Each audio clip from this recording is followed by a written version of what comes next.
हम middle class लोगों की सैलरी पूर्णिमा के चांद की तरह होती है। महीने में बस एक बार आती है और धीरे धीरे करके छोटी होते होते मात्र 15 दिनों में गायब हो जाती है। अब चांद तो धीरे धीरे वापस से बढ़ने लगता है, पर हमारा पैसा एक बार खर्च हो गया तो अगले 15 दिनों के लिए उधार, कर्जे या बच्ची कुची सेविंग से निकालना पड़ता है। पर क्या कोई ऐसा तरीका है कि ये पैसा धीरे धीरे घटने की बजाय बढ़ता चला जाए और बढ़ते बढ़ते इतना हो जाए कि हमारी सारी जरूरतें पूरी करके हमें अर्ली रिटायरमेंट और फाइनेंशियल फ्रीडम दिला दे। देखो, वॉरेन बफेट का कहना है कि अगर आपको लाइफ में अमीर बनना है, सक्सेसफुल बनना है, तो आपको कुछ बाकी लोगों से ज्यादा स्मार्ट नहीं, बस बाकी लोगों से ज्यादा डिसिप्लिन्ड होना है। यानी थोड़ा थोड़ा पैसा खर्च करने की बजाय अगर आप इन्वेस्ट करने पर ध्यान दो तो कुछ ही सालों में जो आपको अमीर बना देगा वो है पावर ऑफ कंपाउंडिंग। और ऋषभ और आकाश के साथ भी कुछ ऐसा ही हुआ। तो शौर्य, ऋषभ और आकाश तीन दोस्त रायपुर से मुंबई आए। आंखों में नौकरी के अलग अलग सपने लिए। तीनों के पास अच्छी इंजीनियरिंग की डिग्री थी और साथ ही अमीर होने का सपना भी। ऋषभ का शुरू से रियल एस्टेट की तरफ इंटरेस्ट था और आकाश का स्टॉक मार्केट की तरफ। तो वहीं शौर्य सिर्फ अपनी लाइफस्टाइल अच्छी बनाना चाहता था। शौर्य को लाइफ में हर चीज जल्दी चाहिए थी और लकीली तीनों में सबसे पहले नौकरी लगी भी तो शौर्य की। महीने की 30,000 तनख्वाह पे मुंबई में शौर्य ने सारे सपने पूरे करने का डिसीजन बना लिया। मुंबई का पार्टी कल्चर, लिविंग एक्सपेंसेस, खाना पीना और अलग अलग डेस्टिनेशन शौर्य को भी भाग गए और वो हर महीने ये सारी चीजें जरूर एक्सप्लोर करता। 23 साल का शौर्य अब ज्यादा समझदार और इंडिपेंडेंट हो चुका था।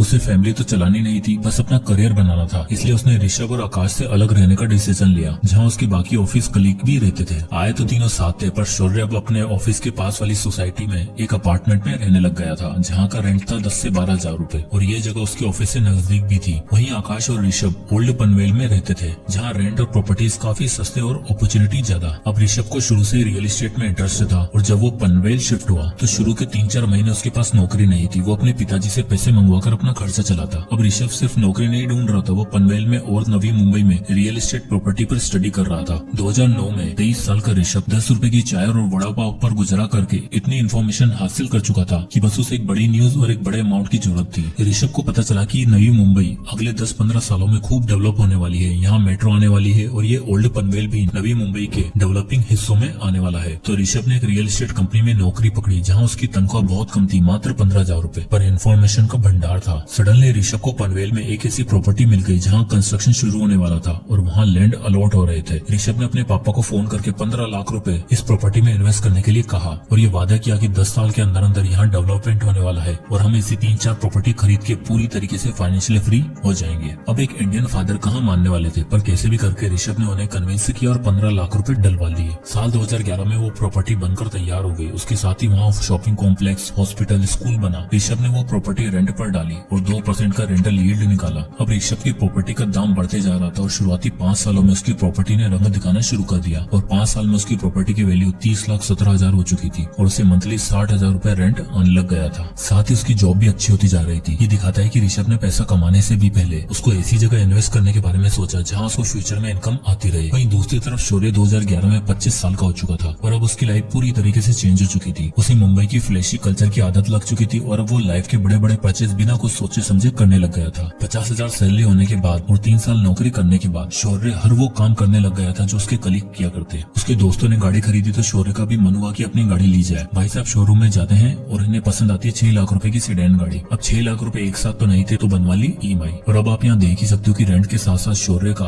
12,000 रुपए का एक और फिक्स्ड खर्चा हो गया है। 50,000 की सैलरी में शौर्य 12,000 रेंट पे करता था और 12,000 गाड़ी की EMI, यानी 24 से 25,000 का खर्चा फिक्स्ड। अब गाड़ी आ गई थी, महंगी बातचीत हो गई थी, तो अब तो जीवन में किसी हमसफर का आना बनता था। और लाइफ पार्टनर आते ही शौर्य ने अपने आप को ऐसे प्रेजेंट किया जैसे उसके पास बहुत पैसा है और वो खूब पार्टी और मजे करता है। शौर्य के पार्टनर ने भी अपने मन में शौर्य के लिए वही इमेज बना ली और अब शौर्य के पास 25,000 एक्स्ट्रा बचते भी थे, अब वो भी नहीं बच रहे थे। धीरे धीरे टाइम बीता। शौर्य अच्छी जॉब की तलाश में स्विच करता रहा। उसने अपनी फैमिली बनाई, शादी करी, पर इस बीच में वो जब भी अपने दोस्तों के बारे में सोचता तब उसे यही लगता कि यार मैं कहाँ से कहाँ आ गया हूँ और वो लोग अभी वहीं के वहीं पड़े हुए होंगे। फाइनली 11 साल काम करने के बाद जब शौर्य 36 साल का हो चुका था तब उसे ऐसी जॉब मिल गई थी जहाँ उसे 1 लाख रुपए पर मंथ मिल रहा था और अब शौर्य को लगा कि टाइम आ गया है खुद का घर लेने का। शौर्य और उसकी वाइफ अब मुंबई में एक अच्छा घर की छानबीन में लग गए थे और फाइनली पनवेल में एक प्रॉपर्टी पसंद आती है, 3 BHK अपार्टमेंट, और वो भी फुली फर्निश्ड, जो उन्हें 90 लाख रुपए मिल रहा था। अब 1 लाख की सैलरी वाला आदमी, चलो दोनों मियाँ बीवी की कंबाइंड इनकम 2 लाख भी मान लो, तो 90 लाख तो एक साथ अफोर्ड कर नहीं सकते थे। इसलिए उन्होंने 20 लाख की सेविंग से डाउन पेमेंट करी और बचे 70 लाख की EMI बनवा ली। अब आप यहाँ देख ही सकते हो कि लगभग 58,000 पर मंथ की EMI पे उन्होंने फाइनली अपना ड्रीम हाउस ले ही लिया। सारा पेपर वर्क और लोन प्रोसीजर कंप्लीट होने के बाद जब प्रॉपर्टी ओनर का खुलासा हुआ तो शौर्य के होश ही उड़ गए। असल में जिस नवी मुंबई में शौर्य ने प्रॉपर्टी खरीदी थी वो ऋषभ की ही प्रॉपर्टी थी। एग्जैक्टली वही प्रॉपर्टी जो उसने 2011 में 15 लाख रुपए की खरीदी थी। और अब आप यहाँ देख ही सकते हो कि 11 साल बाद यानी 2022 में जब वो अपनी प्रॉपर्टी बेचने गया तब उसकी वैल्यू 69,78,000 रुपए हो चुकी थी और उसने शौर्य को वही फ्लैट 90 लाख रुपए में बेचा। दरअसल ये परिवर्तन इसलिए हो पाया क्योंकि 2011 में दिखने वाला पनवेल अब 2022 में कुछ ऐसा दिखता था जहाँ सब कुछ पूरी तरीके से डेवलप्ड हो चुका था। ऋषभ ने जो स्पेकुलेट करके प्रॉपर्टी का दाव खेला था वो बिल्कुल सही बैठा और अपनी नौकरी के साथ और कमाई हुई अर्निंग्स को वापस रियल एस्टेट में इन्वेस्ट करते करते अब उसके पास नवी मुंबई में 4 प्रॉपर्टीज थी जिसमें से एक खरीदी शौर्य ने। तो जैसे ही शौर्य ने ऋषभ को देखा वो हैरान हो गया और ऋषभ ने उससे मिलने के बाद बताया कि भाई मैंने इन 13 सालों में 4 प्रॉपर्टी खरीद ली है। दरअसल मैं नवी मुंबई में तब इन्वेस्ट किया था जब वो डेवलप हो रही थी और रियल एस्टेट इकलौती ऐसी चीज जो इन्फ्लेशन के दायरे में इतनी नहीं आती। उल्टा इन्फ्लेशन के साथ साथ रियल एस्टेट भी ग्रो होता है और साथ ही बढ़ती प्रॉपर्टी के रेट्स भी और आसपास होती डेवलपमेंट के साथ रेंट भी इंक्रीज हो जाते हैं। यानी पावर ऑफ कंपाउंडिंग के साथ पावर ऑफ रेंटिंग भी। 36 की एज में ऋषभ के पास इतना पैसा था कि वो आराम से रिटायर हो सकता था और उसका एसेट उसे पैसा कमा कर दे रहा था। वॉरेन बफेट कहता है if you don't find a way to make money while you sleep you will be working till your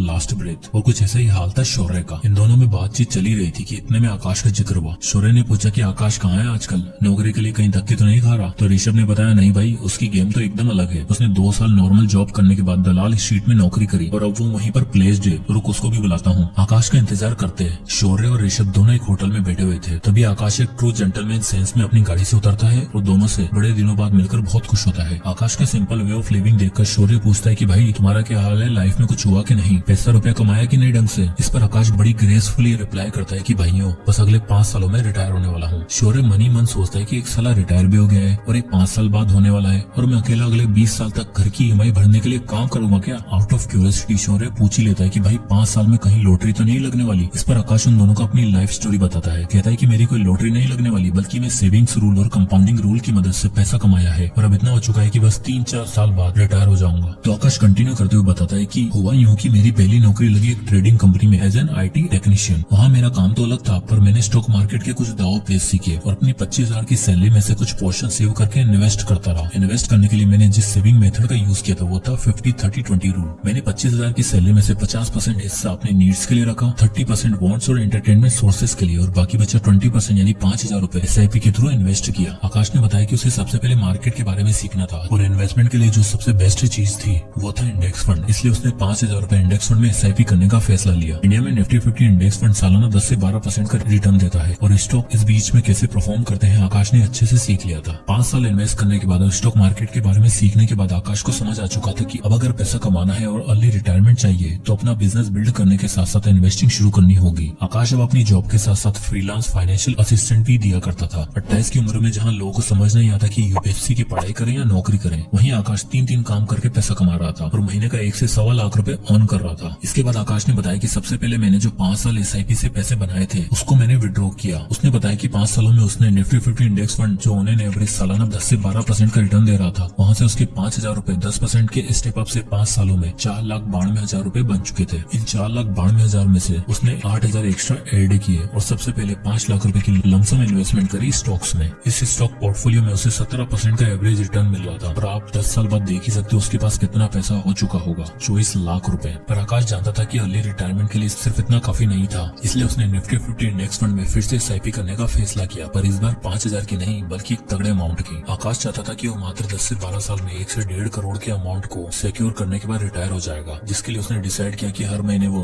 1,20,000 की इनकम में से 30,000 पर मंथ इन्वेस्ट करेगा और 732 रूल कंपाउंडिंग का यूज करेगा। तो ये 732 रूल ऑफ कंपाउंडिंग कहता है कि अगर आप एक सर्टेन अमाउंट हर साल 10% से इंक्रीज करते हो तो पहले 7 साल में आपके पास 50 लाख रुपए होंगे, फिर अगले 50 लाख मात्र 3 सालों में बन जाएंगे और अगले 50 लाख के लिए सिर्फ 2 साल का और इंतजार करना होगा। आकाश ने वो सर्टेन अमाउंट डिसाइड किया 30,000 रूपए और कैलकुलेशन करी जो कुछ इस तरह आई। यानी आकाश की कैलकुलेशन बिल्कुल सही बैठ रही थी। आप देख ही सकते हो कि 7 साल में 50 लाख, फिर 10वें साल में 1 करोड़, 12वें साल में 1.5 करोड़। प्लस में जब तक वो रिटायर होता तब तक उसके पास 25 लाख की स्टॉक भी तो था जिससे उसे डिविडेंड भी मिल रहा होगा। पर इस कैलकुलेशन में एक बहुत बड़ी दिक्कत थी। आकाश ने सोचा 1.5 करोड़ रुपए जो 12 साल बाद कैलकुलेशन में शो हो रहे हैं, क्या 12 सालों में इन्फ्लेशन के बाद भी इनकी वैल्यू सेम ही रहेगी क्या? तब उसने इंडिया में चल रही 6% एवरेज इन्फ्लेशन को भी एडजस्ट करा जिसकी कैलकुलेशन कुछ इस तरह थी। आप यहाँ देख ही सकते हो इन्फ्लेशन एडजस्ट करने के बाद उन 1.5 करोड़ की एक्चुअल वैल्यू मात्र 71 लाख रुपए होगी। तो आकाश को समझ आ चुका था कि 30,000 रूपए से तो काम नहीं होने वाला है। उससे अपनी रिटायरमेंट के लिए 1 करोड़ की जरूरत थी जो 30,000 पर मंथ की SIP से अचीव नहीं होने वाला था। इसलिए उसने पहले दिन से 50,000 पर मंथ इन्वेस्ट किया और अब आप रिजल्ट देख ही सकते हो। 732 रूल ऑफ कंपाउंडिंग, उसका 1 करोड़ का टारगेट 12 साल में आराम से अचीव हो जाएगा, वो भी आफ्टर